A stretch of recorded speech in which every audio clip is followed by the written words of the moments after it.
یا بنی اسرائیل اذکروا نعمتی التی انعمت علیکم واوفوا بعہدی اوف بعہدکم وایای فارہبون۔ بنی اسرائیل، چونکہ یہ لفظ پہلی مرتبہ قرآن مجید میں آ رہا ہے تو یہاں تھوڑی سی وضاحت کرنی ہوگی۔ ابن جو عربی میں بیٹے کے لیے آتا ہے ابن، اس میں جو شروع کا حمزہ ہے یہ در حقیقت اضافی ہے، اصل لفظ جو ہے بے نون پر مشتمل ہے، اسی لیے اس کی جمع سالم آتی ہے بنون۔ قرآن مجید میں المال والبنون زینت الحیات الدنیا، تو یہ جو اس کی جمع سالم ہے وہ در حقیقت بنون ہے، اور پھر اس کی حالت نسبی اور حالت جری بنین ہوگا، اور جب یہ مضاف بن جائے گا تو اس کا وہ نون گر جائے گا، تو اے بنی اسرائیل، اے اسرائیل کی اولاد۔ لفظی ترجمہ ہوگا اے اسرائیل کے بیٹوں، لیکن یہ کہ مراد اولاد ہے، اس میں برسبیل تغلیب اگرچہ خطاب مردوں سے ہو رہا ہے جیسے کہ قرآن مجید میں اکثر و بیشتر ہے، لیکن یہ کہ اس میں خواتین بھی شامل ہیں۔ تو یا بنی اسرائیل، اے اسرائیل کے بیٹوں، اسرائیل سے مراد کیا ہے؟ اس پر اتفاق ہے، اجماع ہے، حضرت یعقوب کا یہ لقب ہے۔ البتہ یہ لفظ بنا ہے اسر اور ایل دو سے مل کر۔ ایل کا لفظ جو ہے وہ عبرانی زبان میں الہ کے لیے ہے، الہ اور ایل ویسے بھی قریب قریب ہیں، اسی لیے تمام فرشتوں کے نام جبرائیل، میکائیل، اسرائیل، یہ تمام الفاظ کے ساتھ جو ایل آتا ہے یہ در حق اسماعیل بھی سما اور ایل، چونکہ حضرت ابراہیم علیہ السلام نے دعا کی تھی پروردگار بیٹا عطا فرما، اس اعتبار سے جب اللہ تعالیٰ نے بیٹا عطا فرمایا تو اسماعیل نام رکھا، یعنی اللہ نے سن لیا۔ جیسے ہمارے ہاں دیہات میں یہ خاص طور پر جانگلی علاقہ جو کہلاتا ہے، اللہ ڈوایا، اللہ سنیا، یعنی یہ اللہ نے جس کے بارے میں ہماری دعا سنی اور ہماری استدعا کو قبول فرمایا، تو یہ گویا کہ اسماعیل کے معنی یہ ہے۔ تو اسرائیل جو ہے اسر اور ایل سے مل کر بنا ہے۔ عبرانی اور عربی زبان کے بارے میں یہ اختلاف ہے، ایک رائے تو یہ ہے کہ ماں بیٹی کا رشتہ ہے، عربی زبان عبرانی سے نکلی ہوئی، لیکن زیادہ اکثر محققین کی رائے یہ ہے کہ یہ دونوں بہنیں ہیں، کوئی اور کامن زبان تھی سیمیٹک لینگویج ابتدائی جس سے کہ یہ دونوں زبانیں پھر وجود میں آئی ہیں، گویا کہ ان کے درمیان رشتہ جو ہے وہ بہنیں ہونے کا ہے، ماں اور بیٹی کا نہیں ہے، لیکن ظاہر بات ہے کہ مشابہت اور ان کے اندر جو ہے قرب جو ہے اور مناسبت وہ بہت نمایاں ہے۔ اسر کے دو ترجمے کیے ہیں، یہودی علماء تو اس پر بہت زیادہ جزم کے ساتھ قائم ہے کہ اسر سے مراد ہے بطن، یعنی رجل عظیم، جواں مرد، بہت باہمت انسان، اس لیے کہ ان کے ہاں یہ عقیدہ ہے اور بڑی تحریف جو ہوئی ہے تورات میں، اس میں ایسی ایسی باتیں بھی ہیں۔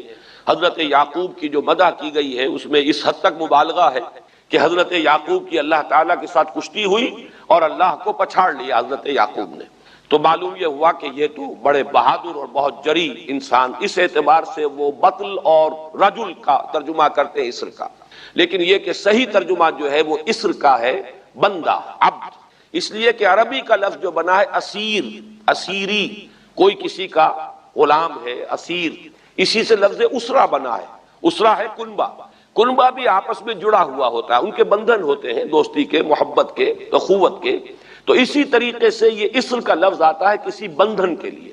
اسیر جو ہے پچھلے زمانے میں جبکہ جیلوں کا رواج نہیں تھا تو اگر کسی شخص کے ذمے کسی کی کوئی رقم ہوتی تھی دینی تو اس شخص کو اس کے حوالے کر دیتے تھے، وہ اس کا ذاتی قیدی ہوتا تھا، ذاتی اسیر، اس کی تحویل میں رہتا تھا، جب تک کہ اس کے اعزاء اقارب آ کر وہ رقم ادا نہ کر دیں وہ شخص اس کی تحویل میں رہتا تھا، وہ اس کا اسیر ہوتا تھا۔ اس اعتبار سے غلام کے معنی میں یہ لفظ جو ہے مستعمل ہے، تو اسرائیل کا ترجمہ ہوگا عبداللہ۔ اذان تو میں عرض کر رہا تھا کہ اسرائیل کا ترجمہ ہوا عبداللہ، گویا کہ اب تک ہم نے یا بنی اسرائیل کا ترجمہ کیا اے اللہ کے بندے کی اولاد، مراد ہے حضرت یعقوب علیہ الصلوۃ والسلام۔ حضرت یعقوب حضرت اسحاق کے بیٹے ہیں، حضرت اسحاق حضرت ابراہیم علیہ السلام کے دوسرے بیٹے ہیں۔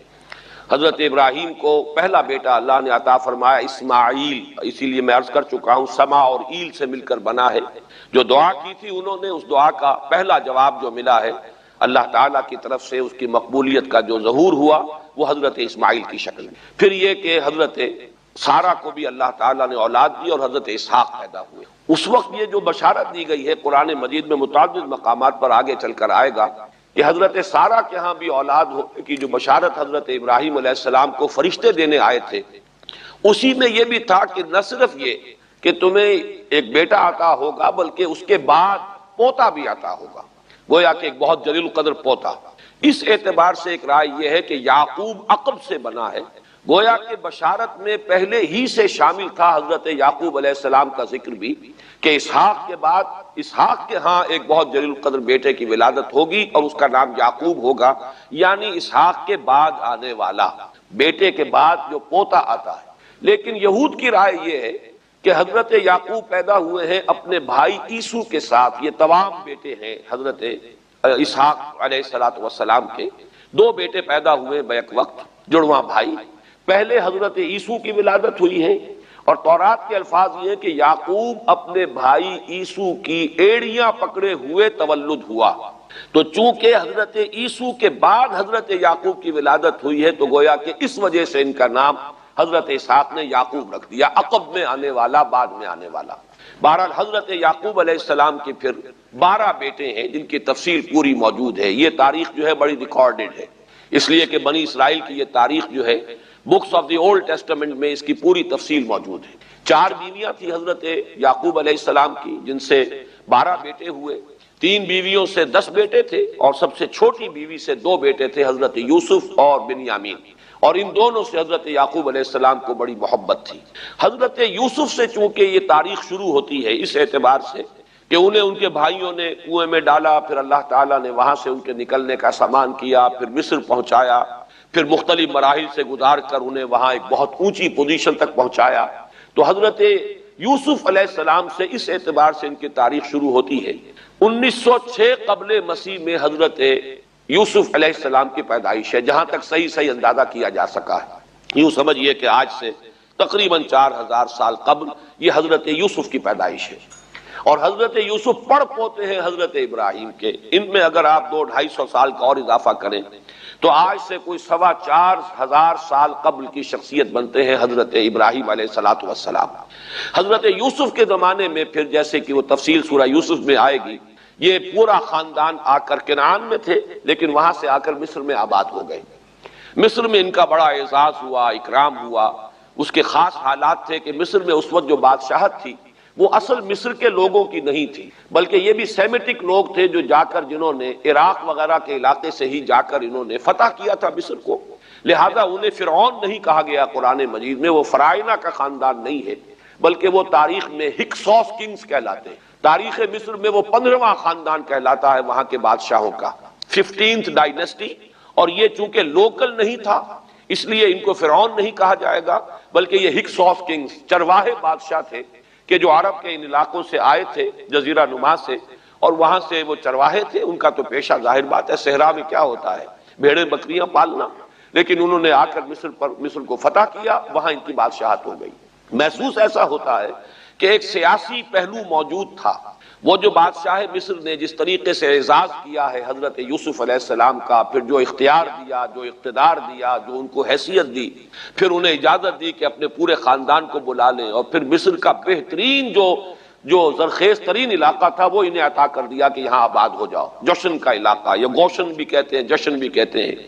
یہ جو نائل کا ڈیلٹا ہے کہ جو جا کر آپ کو معلوم ہے کہ دریا جو ہیں جب بہت سی شاخوں میں تقسیم ہو جاتے ہیں سمندر میں گرنے سے قبل، تو وہ ڈیلٹا جو ہے زرخیز ترین علاقہ ہوتا ہے۔ آرٹیفیشل اریگیشن کے اور نظام تو تھے نہیں، جہاں دریا ہی چھوٹی چھوٹی نہروں کی شکل اختیار کر لے، وہاں گویا کہ وہ فطری طور پر جو ہے بڑے وسیع رقبے کے اندر اریگیشن ہو سکتی ہے۔ تو اس ڈیلٹا کے علاقے میں بہترین علاقہ ان کو دیا گیا، وہاں آباد ہو جاؤ۔ وہاں یہ رہے ہیں گویا کہ پیرزادوں کی حیثیت۔ ابھی ان کے پاس کوئی شریعت نہیں، ابھی کوئی کتاب نہیں ملی، ابھی صرف یہ ایک خاندان ہے، حضرت ابراہیم کی نسل کا ایک خاندان، اس لیے کہ حضرت ابراہیم کی نسل میں حضرت اسماعیل کی نسل ہے کہ جو عرب میں آباد ہو چکی، ان کی نسل میں پھر حضرت اسحاق کے بیٹوں میں سے بھی عیسو کی نسل وہ اور جگہ پر آباد ہو چکی۔ اس اعتبار سے یوں نہ سمجھیے کہ نسل ابراہیم صرف ان پر مشتمل ہے۔ اسی طرح بنی قطورہ تیسری جو آپ کی اہلیہ تھی، ان کی اولاد بھی، تو گویا کہ یہ بہت وسیع حلقہ ہے جو اولاد ابراہیم کا ہے۔ تو اولاد ابراہیم میں سے ایک شاخ ہے جو آ کر، یعنی حضرت یعقوب کے 12 بیٹے اور حضرت یعقوب بھی آ کر یہاں آباد ہو گئے، اور یہاں پھر یہ کچھ عرصے تک تقریباً 100-150 برس تک تو بڑے عیش میں رہے۔ یہ تقریباً یوں سمجھیے کہ 1850 قبل مسیح میں ان کا داخلہ ہوا ہے مصر کے اندر، اور وہاں پر 150 برس جو ہیں انہوں نے بڑے عیش میں گزارے ہیں۔ یہ پیرزادے تھے اس لیے کہ بادشاہ معتقد ہو چکا تھا حضرت یوسف علیہ السلام کا۔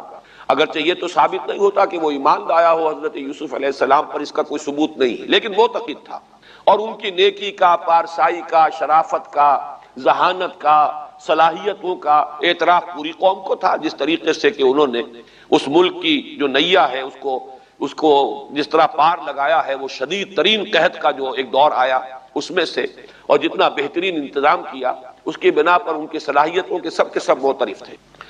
تو وہ 130 برس کی عمر میں غالباً ان کا انتقال ہوا ہے، اور 80 برس تک انہوں نے مصر پر گویا کہ جو سب سے زیادہ با اختیار شخص وہاں تھا بادشاہ کے بعد، بادشاہ اپنی جگہ پر تھا، لیکن یہ کہ جو بادشاہ کے بعد سب سے زیادہ با اختیار شخصیت تھی وہ حضرت یوسف کی تھی 80 برس تک، اور اس عرصے میں، اور پھر یہ 150 برس جو میں نے عرض کیا ہے کہ اس میں یہ خوب پھلے پھولے، ان کی اولاد جو ہے وہ کثرت کے ساتھ پھیلی، لیکن اس کے بعد وہاں پھر ایک انقلاب آیا۔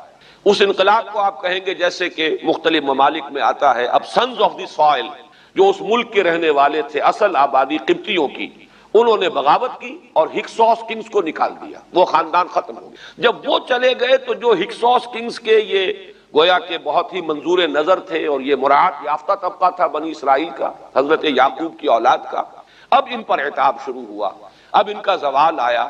تو یوں سمجھیے کہ تقریباً 400 برس اس کے بعد ان کے بڑی ہی شدت کے اور بڑی سخت غلامی کے، رفتہ رفتہ اس میں شدت پیدا ہوتی گئی ہے، لیکن یہ ہے کہ یہ 400 برس اس لیے کہ پھر 1300 قبل مسیح میں 550 برس بعد پھر ان کا ایکسوڈس ہوا ہے مصر سے، جب حضرت موسیٰ علیہ السلام کو اللہ تعالیٰ نے مبعوث فرمایا، پھر حضرت موسیٰ علیہ السلام ان کی نجات کا ذریعہ بنے، اور پھر مصر سے لے کر وہ انہیں نکلے ہیں، معجزانہ انداز میں ہی سمندر کو پھاڑ کر ان کے لیے اللہ نے راستہ بنایا ہے، قدم قدم پر معجزوں سے ان کی تائید کی ہے، کھانے پینے کے لیے صحرائے تیہ میں کچھ نہیں تھا تو من و سلوہ دیا ہے، پانی پینے کے لیے نہیں تھا تو ایک ضرب سے چٹان میں سے 12 چشمے جو ہے اللہ تعالیٰ نے بہا دیے کہ 12 قبیلے ہیں آپس میں لڑے نہ، کہیں پانی پینے پلانے پہ جھگڑا اور کہیں گھوڑا آگے بڑھانے پہ جھگڑا، قبائلی زندگی میں یہ بڑا سینسیٹیو ایشو ہوتا ہے، لہذا قد علم کل اناس مشربہم، ہر قبیلے کے لیے ایک گھاٹ معین ہو گیا، تمہارا چشمہ یہ ہے، تمہارا چشمہ یہ ہے،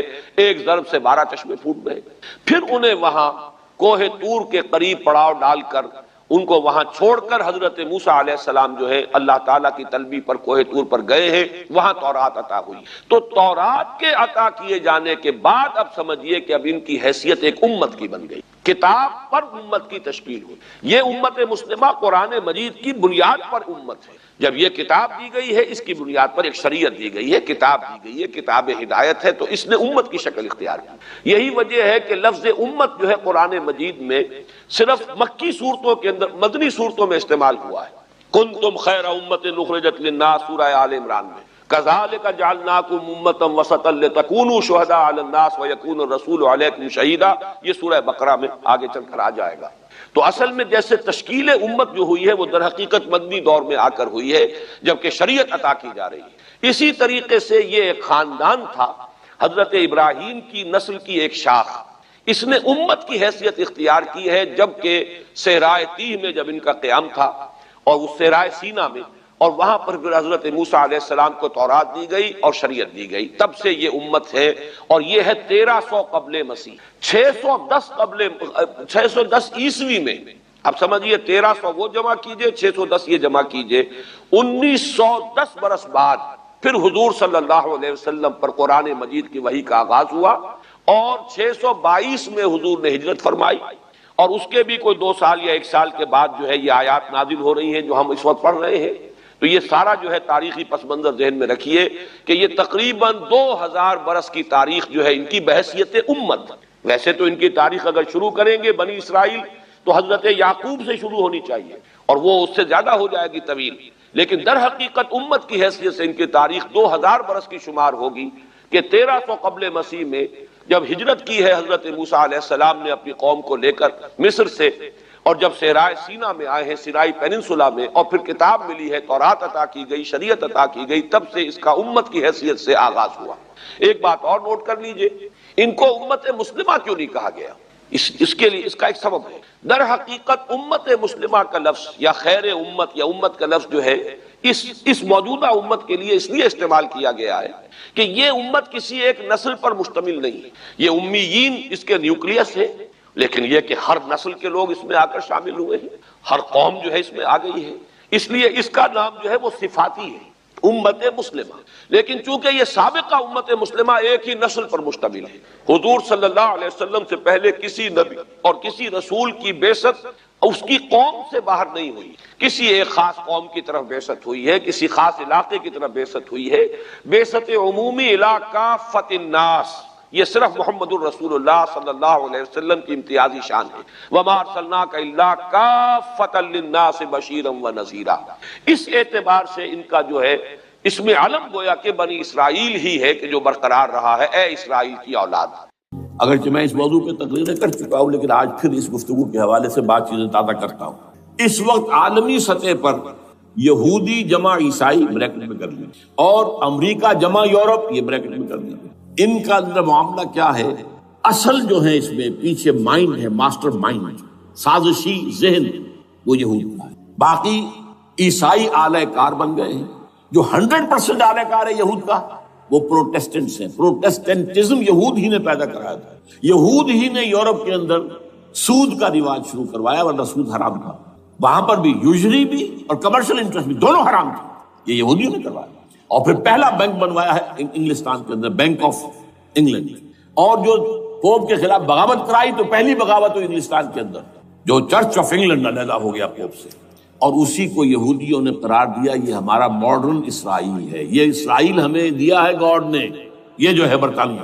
اس کے کچھ عرصے کے بعد یہی جو ہے ایکسوڈس ہوا ہے اور وہ امریکہ میں جا کے آباد ہوئے، لہذا امریکہ کو بھی جیوز نے کہا ہے دس از اندر اسرائیل، یہ ہے ہمارے اصل اسرائیل، ماڈرن اسرائیل یہ ہے۔ اس لیے کہ جو انہیں وہاں پر اقتدار حاصل ہوا ہے، جو قوت حاصل ہوئی ہے، جس قدر دولت انہوں نے وہاں جمع کی ہے، وہاں کے جس طریقے سے جکڑ لیا ہے حکومتوں کو، فرنگ کی رگے جہاں پنجے یہود میں ہے۔ ٹھیک 100 سال پہلے علامہ اقبال یہ مشاہدہ کر کے آ گئے تھے یورپ میں، اور کون دیکھنے والا تھا کہ وہاں کیا ہو رہا ہے، بیہائنڈ دی سین کیا ہے، سامنے کیا ہے، پردے کے پیچھے کیا ہے۔ فرنگ کی رگے جہاں پنجے یہود میں، اس وقت فرنگ کا امام تھا برطانیہ، یہ وہ سلطنت تھی جس پر سورج کبھی غروب نہیں ہوتا تھا۔ آج وہ فرنگ کا امام امریکہ، یہ برطانیہ تو اب وہ جو ایک نظم ہے کہ بچپن میں پڑھی تھی، London bridge is going down going down going down, اس کی مثال ہے۔ برطانیہ کی کوئی حیثیت ہی نہیں، ورلڈ پاور کی حیثیت نہیں ہے، وہ تو چھوٹا بھائی اس نے بنا رکھا امریکہ نے اپنا، تو اس حیثیت سے جو ہے اس کی کوئی حیثیت ہے، ورنہ کوئی اور حیثیت نہیں۔ بہرحال ان دونوں میں یہ ہے کہ پیچھے ماسٹر مائنڈ، سازشی ذہن، پلاننگ، اسکیم ساری یہودیوں، اعلی کار امریکہ سب سے بڑھ کر، اس کے بعد برطانیہ، اور اس میں اصل پروٹیسٹنٹس، ان میں بیپٹسٹ، ان میں اس سے بھی آگے بڑھ کر ایونجلسٹ، جن کو کہتے ہیں بورن اگین کرسچنز، جن کو کہتے ہیں نیو کنزرویٹو کرسچنز، یہ تمام اصطلاحات آپ اخبارات میں پڑھتے ہوں گے، ان کو گروپ کرنا، یہ اصل اعلی کار۔ ان کو ایک نیا نام دیا گیا ہے کرسچین زائنسٹ۔ ایک یہودی زائنسٹ ہیں، سارے یہودی زائنسٹ نہیں ہیں، بہت سے یہودی ہیں جو یہ زائنسٹ کے مخالف ہیں۔ چنانچہ میری ہیوسٹن میں ملاقات ہوئی تھی ڈاکٹر وشو براڈ، بہت بڑا پروفیسر ایمیریٹس یہودی، لیکن یہ کہ اس نے کہا، بڑے اجتماع میں کہا، ہمارا اجلاس تھا وہاں پر، ہم نے یہ جو ہے بلایا تھا ایک یہودی، ایک عیسائی اور ایک مسلمان، تینوں جو ہیں وہ تقریریں کریں۔ نے کہا تھا کہ وی آر ناٹ سپورٹنگ اسرائیل۔ اس نے وہ عیسائی جو آیا ہوا تھا پروفیسر، اس نے they are supporting Israel, we are not supporting Israel.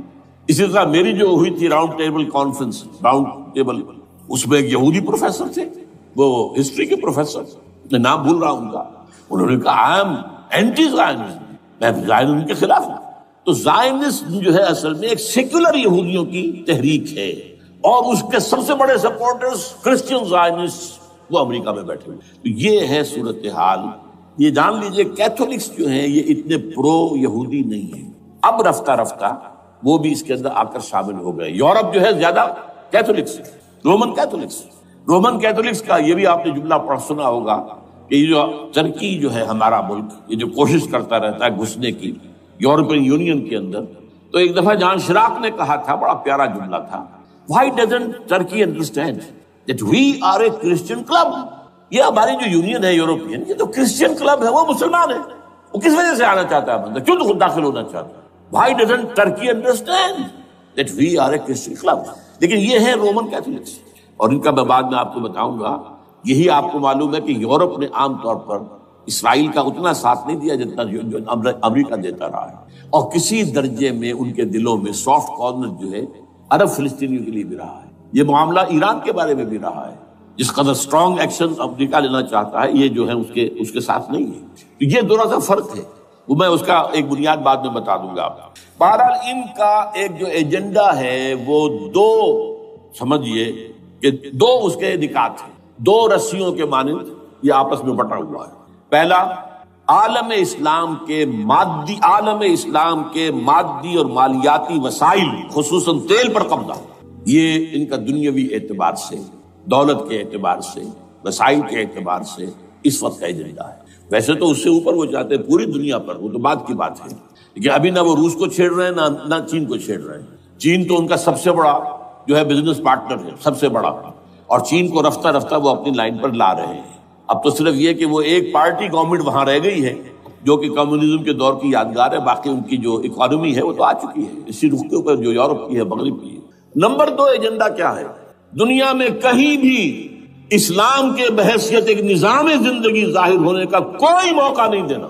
We have to nip the evil in the bud at any cost۔ یہ ان کے ایجنڈے کا دوسرا بڑا ہے۔ یہ دو ہیں انٹرٹوائنڈ، جیسے آپ لڑیوں کو بٹ دے کر رسی بناتے ہیں، ایسے یہ دو لڑیے ہیں۔ اسلام کا پولیٹیکل سوشو اکنامک سسٹم کہیں نہ آ جائے، ہو نہ جائے آشکارا شر پیغمبر کہیں، یہ ابلیس نے کنکلوڈ کیا ہے، وہ جو ابلیس کی مجلس شورا ہے، ہو نہ جائے آشکارا شر پیغمبر، کہیں ایسا نہ ہو کہ پیغمبر کی شریعت دنیا کے سامنے آ جائے، پیغمبر کا نظام آ جائے۔ الحذر، آئین پیغمبر سے 100 بار الحذر، حافظ ناموس زن، مرد آزما مرد آفری، یہ معاشرت کی نظام ہو گیا۔ موت کا پیغام ہر نوع غلامی کے لیے، نہ کوئی فخر و خاکہ نہ گدائے رہنشی، یہ سیاسی نظام آ گیا، اور کرتا ہے دولت کو ہر آلودگی سے پاک و صاف، منعموں کو مال و دولت کا بناتا ہے امین۔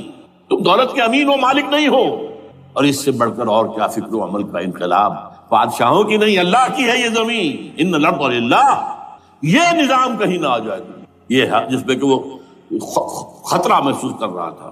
اور اس کے بعد یہ کہتے ہیں یہ تو تھا عصر حاضر کے تقاضے، لیکن یہ کہ صورتحال کیا ہے، ہو نہ جائے آشکارا شر پیغمبر کہیں، ہے یہی، یہ معاملہ اس طرح رکھو کہ خود مومن ہے محروم یقین، یہ غنیمت ہے کہ خود مومن ہے محروم یقین۔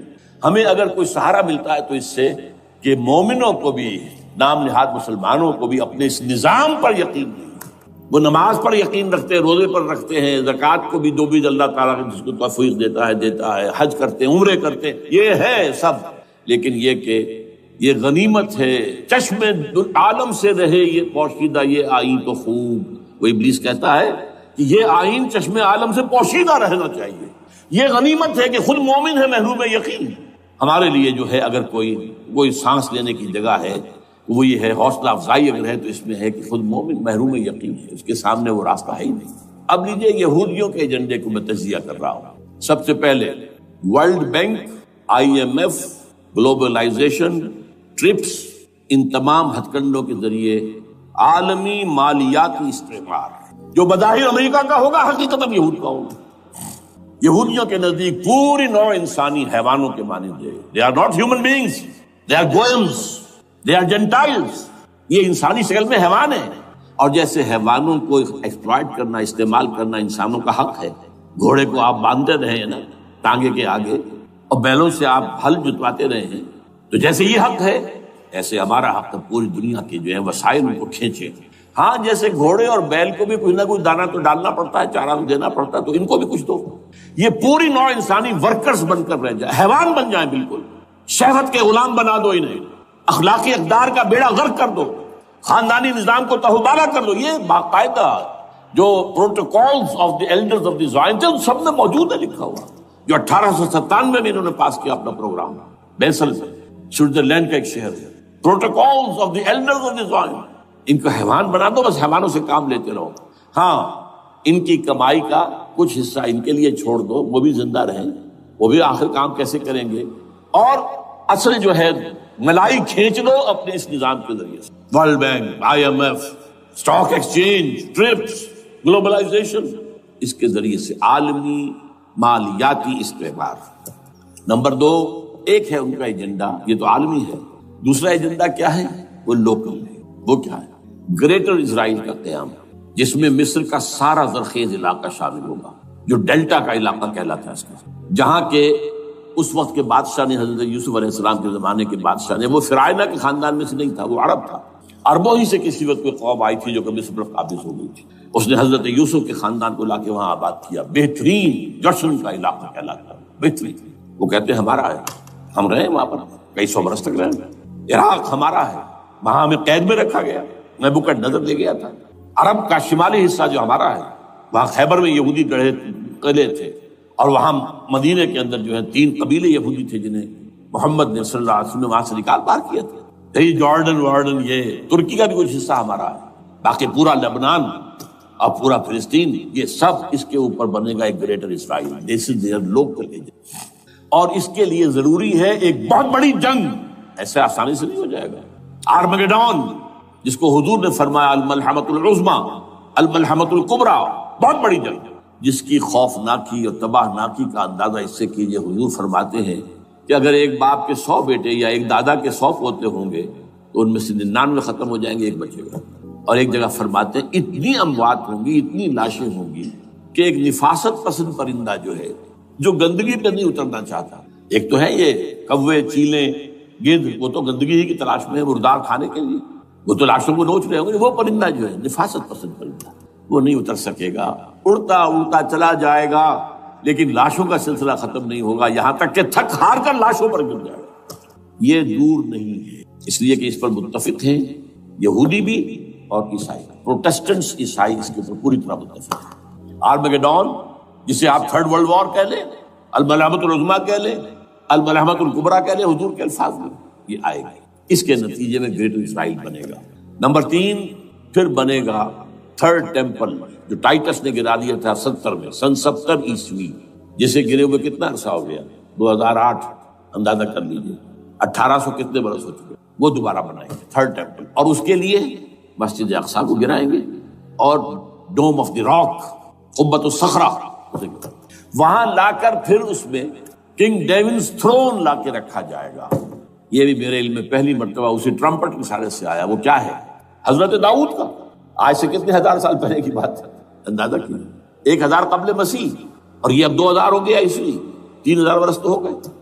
وہ کیا تھا؟ ایک پتھر تھا جس پر بٹھا کر حضرت داؤد کی تاج پوشی کی گئی، پھر اسی پر حضرت سلیمان کی تاج پوشی، پھر اسی پر ان کے بادشاہ آتے رہے، تاج پوشی ہوتی گئی۔ ٹائٹس نے جب گرایا ہے سن 70 عیسوی میں، یروشلم کو برباد کیا، 1,33,000 یہودی ایک دن میں قتل کیے، ایک دن میں، باقی نکال دیا، بھاگ جایا۔ اس کو کہتے ہیں diaspora, that started in 70 AD، یہ منتشر ہو گیا، جس کا جہاز سنگھ سمایا چلا گیا، یورپ میں چلے گئے، شمالی افریقہ میں، مسلمان ملکوں میں، انڈیا میں آ گئے، ایران میں آ گئے، سب جگہ وہاں سے نکال دیے گئے، ڈائسپورا۔ بہرحال وہاں سے وہ ٹائٹس وہ پتھر لے گیا، وہ روم میں لے گیا، روم سے کسی طرح وہ آئرلینڈ پہنچ گیا۔ آئرلینڈ پیور کیتھولک ملک ہے، آپ کو معلوم ہوگا، اور وہاں پر پروٹیسٹنٹس کی اور کیتھولکس کی جنگیں ہوتی رہتی ہیں۔ کبھی بھی شیعہ سنی مسلمانوں کی اس طور سے خانہ جنگی نہیں ہوئی ہے جیسے کہ وہاں ان دو عیسائیوں میں کیتھولکس اور پروٹیسٹنٹس میں ہوتی ہے۔ وہ رومن کیتھولک ملک ہے بیچ، وہاں سے وہ انگلینڈ میں آیا۔ انگلینڈ میں جب آ گیا، بلکہ وہاں سے اسکاٹ لینڈ سے انگلینڈ میں پھر اس کو ایک کرسی کے اندر اس کی سیٹ کی حیثیت سے بنا کر ایک تھرون کی شکل دے دی گئی، اور وہ جو ویسٹ منسٹر ایبے ہے، برطانیہ کے پارلیمنٹ کے ساتھ جو چرچ ہے ویسٹ منسٹر ایبے، وہاں اس کو لا کے رکھ دیا گیا۔ اس وقت سے برطانیہ کے بادشاہوں اور ملکاؤں کی تاج پوشی وہاں ہوئی۔ تو ایک یہ ہے کہ پھر اس کو لا کر وہاں رکھیں گے۔ اب یہاں سے اختلاف ہے، یہ نوٹ کریں، یہاں تک عیسائیوں کا یہودیوں کا ایجنڈا ایک، یہاں اختلاف ہے۔ یہودیوں کے نزدیک ان کا مسیح آئے گا اور وہ وہاں بیٹھ کر پوری دنیا پر راج کرے گا۔ وہ مسیح جس کی خبر دی گئی تھی شروع کی کتابوں میں، جو تورات کی ابتدائی کتابیں ہیں، وہ تو حضرت مسیح کی شکل میں آ گئے۔ دی پروفیسی واز فلفلڈ۔ یہودیوں نے نہیں مانا، انہیں تو قرار دیا جادوگر ہے، کافر ہے، مرتد ہے، ولد الزنا ہے، اور اپنے بس پڑتے سولی پر چڑھا دیا۔ وہ دوسری بات ہے، اللہ نے کیا کیا، وہ ایک علیحدہ مسئلہ ہے۔ چنانچہ یہ کہ دی سچویشن از ویکنٹ، وہ مسیحا کی جگہ ابھی باقی ہے ان کی، and they are waiting for ہم۔ تو وہ آئے گا اور وہ یہاں اس تخت داؤد پر بیٹھ کر پوری دنیا پر ہوگا۔ عیسائیوں کا کہنا کیا ہے کہ در حقیقت حضرت مسیح نازل ہوں گے، سیکنڈ کمنگ آف جیسس، جس کو ہم بھی مانتے ہیں۔ اگرچہ ہوگا کیسے، حالات و واقعات کا کیا ہمارے نزدیک رنگ ہے وہ کچھ مختلف ہے، وہ میں اس کو بیان نہیں کر سکتا۔ حضرت مسیح علیہ السلام پھر اس تخت پر بیٹھیں گے ان کے عیسائیوں کے مطابق۔ چنانچہ پوپ جو مر گیا ہے پال سیکنڈ، اس کو یہ ٹرمپٹ والے کہتے ہیں شیطان، اور ان کا کہنا یہ ہے کہ اس شیطان نے the old ancient Holy Roman Empire کو ریوائیو کیا ہے یونائٹڈ یورپ بنا کر، اور ان کا مقصد کیا ہے کہ یہ فلسطین میں ایک رومن کیتھولک حکومت قائم کرنا چاہتے ہیں۔ یہودی اپنی حکومت چاہتے ہیں جو ہے، اور وہ اپنی حکومت چاہتے ہیں، یہ ان کا کہنا ہے۔ یہ میں نہیں جانتا کہ اس میں کس حد تک علماء ایک دوسرے پر الزام درست ہے، لیکن جیسے کہ آپ کو معلوم ہے کہ انڈونیشیا کے اندر بھی ہوا تھا، ایک جزیرے کو تقسیم کر دیا، ایک حصہ جو ہے اس کا وہ رومن کیتھولک ریاست بن گیا ہے۔ شاید نائجیریا میں بھی اس طرح کا معاملہ ہوا ہے تھوڑے علاقے کے اندر، وغیرہ وغیرہ۔ تو یہ ہے، لیکن بہرحال یہ ان کا۔ عیسائیوں کا معاملہ کیا ہے؟ میں نے جیسا کہ بتایا کہ یہ تو اس ایجنڈے کے اندر متفق ہے، اور عیسائی بھی ورلڈ ڈومینیشن، مالیاتی جو ہے استعمار، اس کے لیے کوشاں ہے، لیکن ان کے نزدیک حضرت عیسیٰ ابن مریم آئیں گے علیہ الصلوۃ والسلام، اور وہ حکومت کریں گے۔ اس پورے ڈرامے کا اسکرپٹ پورا یہودیوں کا لکھا ہوا ہے، اور انہی کی سازش اس پورے ڈرامے کے پیچھے ہے۔ البتہ بظاہر اس ڈرامے کا بڑا کیریکٹر جس سے آپ ہیرو کہیں وہ امریکہ ہے، اور اس کے تابع یورپ بھی ہے۔ یہ ہے عالمی سطح پر معاملہ اس وقت۔ ویسے میری 2 کتابیں جو ہیں اس پر کتابچے ہیں، 4 سال پہلے میں نے اسی مقام پر 2 تقریریں کی تھی، ایک موجودہ عالمی حالات اور اسلام کا مستقبل، وہ دوسرا حصہ جو میں اس وقت نہیں چھیڑ رہا، ہوگا کیا اصل میں، جس میں یہ ہے کہ کہیں اسلامی ریاست قائم ہو، خلافت کا نظام قائم ہوگا کہاں ہوگا یہ میں بات نہیں کر رہا۔ حضرت مہدی کا ظہور ہوگا، وہ آئیں گے عرب کے اندر۔ پھر یہ ہے کہ وہ جو گریٹر اسرائیل کے خلاف جہاد ہوگا، اور اللہ کرے گا کہ رفتہ رفتہ یہ ممالک جو ان سے لے لیے جائیں گے، یہاں تک کہ بالآخر ایک یہودی اعلان کر دے گا میں ہوں مسیح، جس کو کہ عیسائی بھی کہتے ہیں اینٹی کرائسٹ، اور یہ کہتے ہیں یہ بیپٹسٹ بھی کہ اینٹی کرائسٹ جو ہے وہ یہودی ہوگا، جبکہ کچھ عرصے پہلے بہت بڑا پروپیگنڈا ہوا تھا کہ اینٹی کرائسٹ جو ہے، دجال جو ہے وہ تو مسلمان ہوگا، نہیں، لیکن وہ کہتے ہیں کہ ہوگا یہودی ہوگی، اور پھر اس یہودی کو قتل کریں گے حضرت مسیح، دی ریئل مسیح، اصل مسیح جو اٹھا لیے گئے درمیان میں، وہ آئیں گے، اور ان کے ہاتھوں دجال بھی قتل ہوگا، اور پھر مسلمانوں کے ہاتھوں ایک ایک یہودی ختم ہوگا، پھر ایک عالمی اسلامی ریاست قائم ہوگی حضرت مسیح کے ہاتھوں، اور وہاں پر حضرت مسیح ایک حدیث میں آتا ہے 40 برس تک پوری دنیا پر حکومت کرے گا۔ بہرحال یہ دوسرا پکچر ہے جو ہمارے سامنے، میں اس وقت کی تفصیل میں نہیں جا رہا، جو ان کے سامنے پکچر ہے وہ میں نے آپ کو بیان کر دیا۔ اب اس میں تجزیہ کیجئے افغانستان پر حملے کا اصل سبب، جو میں نے 2 بتایا نا، 2 لڑیاں ہیں ان کے ایجنڈے کی، ایک اسلام کہیں ظاہر نہ ہو جائے، اسلام کا نظام ظاہر نہ ہو جائے، اور ایک مسلمانوں کے مالیاتی خاص طور پر تیل کے وسائل پر قبضہ۔ اب افغانستان میں کیا ہوا ہے، یہ سارا معاملہ تھا اسلام کا راستہ روکنے کے لیے، کہ یہاں تو اسلام ایک شکل دکھا رہا ہے اپنی، اور اگر انہیں موقع مل گیا تو یہ تو ایک ایسی ویلفیئر اسٹیٹ قائم کر دیں گے، زکوٰۃ کا نظام قائم ہو جائے گا تو اعلیٰ ترین ویلفیئر اسٹیٹ قائم ہو جائے گی، اور اگر یہاں پر جو ہے یہ ساری سزائیں نافذ ہو گئی، معاشرہ کرائم فری ہو جائے گا، لوگوں میں محبت ہوگی، مساوات ہوگی، اور یہ کہ عام لوگوں کے لیے ویلفیئر ہوگا، اور یہ سامنے نظام آ گیا تو پھر ہمارا یہ نظام کیپیٹلزم یہ کہاں رہے گا، اس کو تو منہ چھپانے کی جگہ نہیں ملے گی۔ لہذا افغانستان پر حملے کا اصل موٹیو یہ ہے۔ البتہ یہ ساتھ ہی یہ بھی تھا کہ افغانستان کے راستے سے سینٹرل ایشین سٹیٹس جو ہیں ان سے پائپ لائنیں لا کر، اور وہ پھر کہیں گوادر کے آس پاس سمندر تک لائے جائے، تاکہ ہم وہاں کے جو ہے ڈرین کر سکیں جو تیل اور گیس کے ذخائر ہیں سینٹرل ایشین سٹیٹس کے اندر، جو مسلمان سٹیٹس ہیں، تو اس کے لیے راستہ جو ہے وہ لینا چاہتے تھے افغانستان سے۔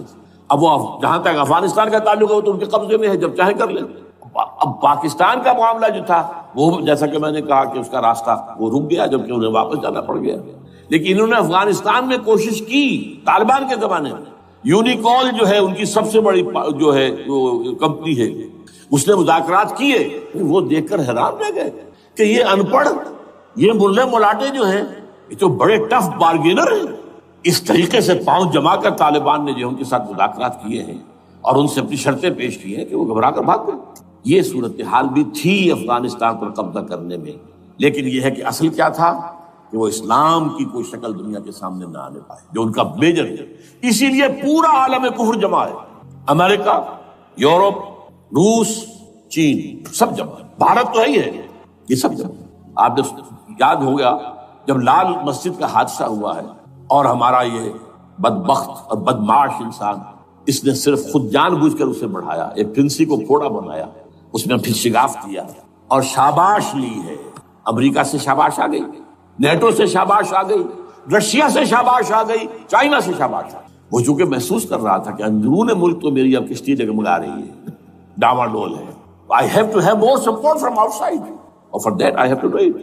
کہ دیکھو میرے عین قلب میں پاکستان کے یہ پھوڑا نکل آیا تھا، یہ بنیاد پرستی کا اور یہ شدت پسندی کا اور یہ تنگ نظری کا اور یہ فلاں کا، یہ دہشت گردی کا، اور میں نے دیکھو کیسے اس میں چیرا دیا ہے، کتنے لوگوں کو ختم کر دیا ہے۔ اچھا، اس میں یہ بھی ذہن میں رکھیے کہ افغانستان کے بارے میں یہودیوں کے علم میں ہے کہ حضور کی حدیث کیا ہے۔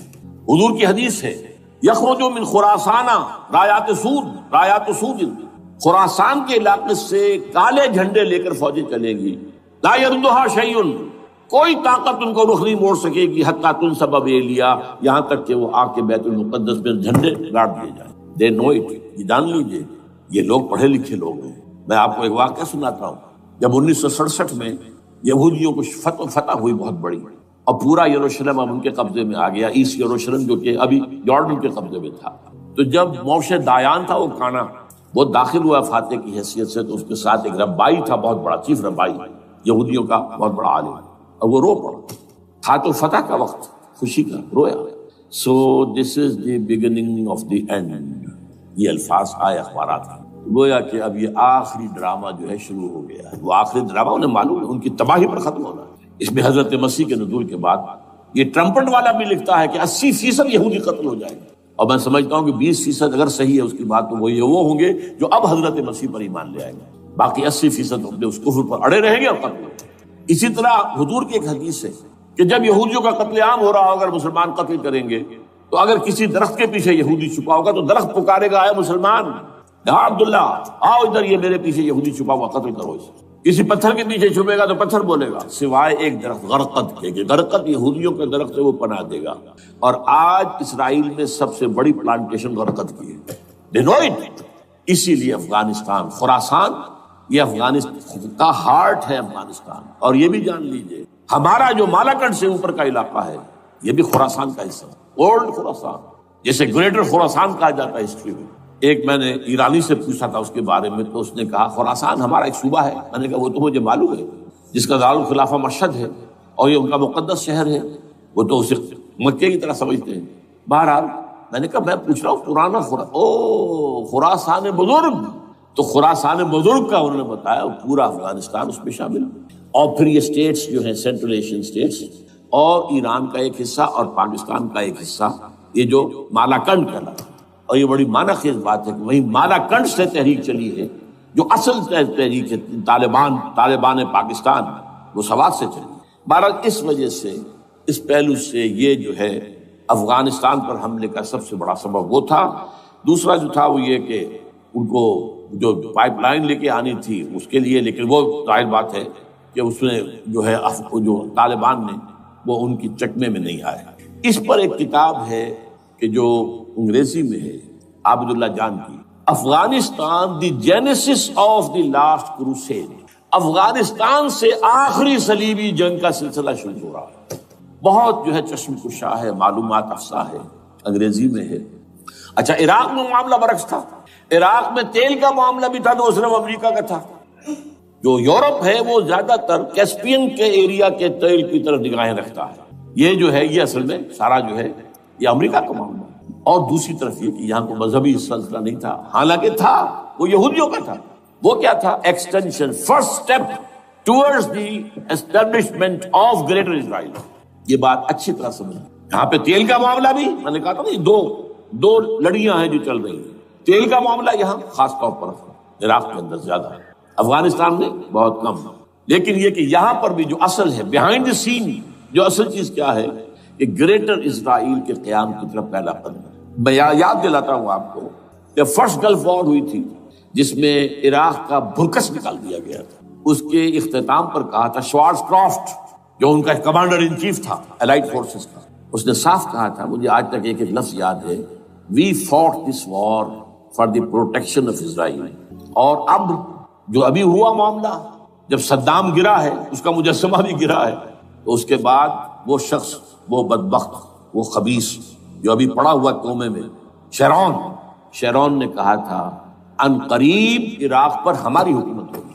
اور اس سے پہلے تو ہم صرف عراق میں سے یوفریٹس تک کا علاقہ مانگتے تھے، دریائے فرات تک کا. اب ہمارا مطالبہ یہ ہے کہ ہم تو در حقیقت دجلہ تک جائیں گے، دجلہ، تاکہ پورا کا پورا جو فرٹائل جو دو آبا ہے دجلہ اور فرات کے درمیان کا بہترین علاقہ، وہ سارا ہمارے پاس. اس سے آپ اندازہ کر لیجیے کہ یہ دونوں چیزیں جو ہیں دونوں جگہ موجود ہیں. وہاں مذہبی زیادہ ہے افغانستان کا، لہذا یہاں بہت بڑی جو ہے کولیشن بن گئی. عراق میں تو وہ کولیشن نہیں بن سکتی. یورپ بھی ساتھ نہیں آیا، یورپ بھی ساتھ نہیں آیا. امریکہ had to go it alone, اسے کرنا پڑا. زیادہ سے زیادہ کوئی ٹوکن آسٹریلیا کا، کوئی ٹوکن معاملہ جو ہے وہ برطانیہ کا، کچھ شاید ٹوکن ٹائپ جو ہے وہی یہ کامن ویلتھ پرانی جو ہے چلی آ رہی ہے، اس میں شاید کینیڈا کا. باقی تو کوئی. یہ جو آل ورلڈ کولیشن بنی تھی وہ افغانستان کے خلاف کیوں ہے؟ یہاں سے اسلام کی ریسرجنس کا اندیشہ ہے. یخرج من خراسان رایات سود لا يردها شیء حتی تنصب بایلیا. حضور کے زمانے میں ایلیا جو ہے وہ کن کے قبضے میں تھا؟ عیسائی. اس کے بعد ہمارے قبضے میں آیا، لیکن پھر کروسیڈرز نے ہم سے لے لیا تھا، اور 88 برس وہ عیسائیوں کے پاس رہا، 1099 عیسوی سے لے کر 1187 تک. اب پھر یہود کا قبضہ ہے. پہلے عیسائیوں کا تھا، اب یہود کا.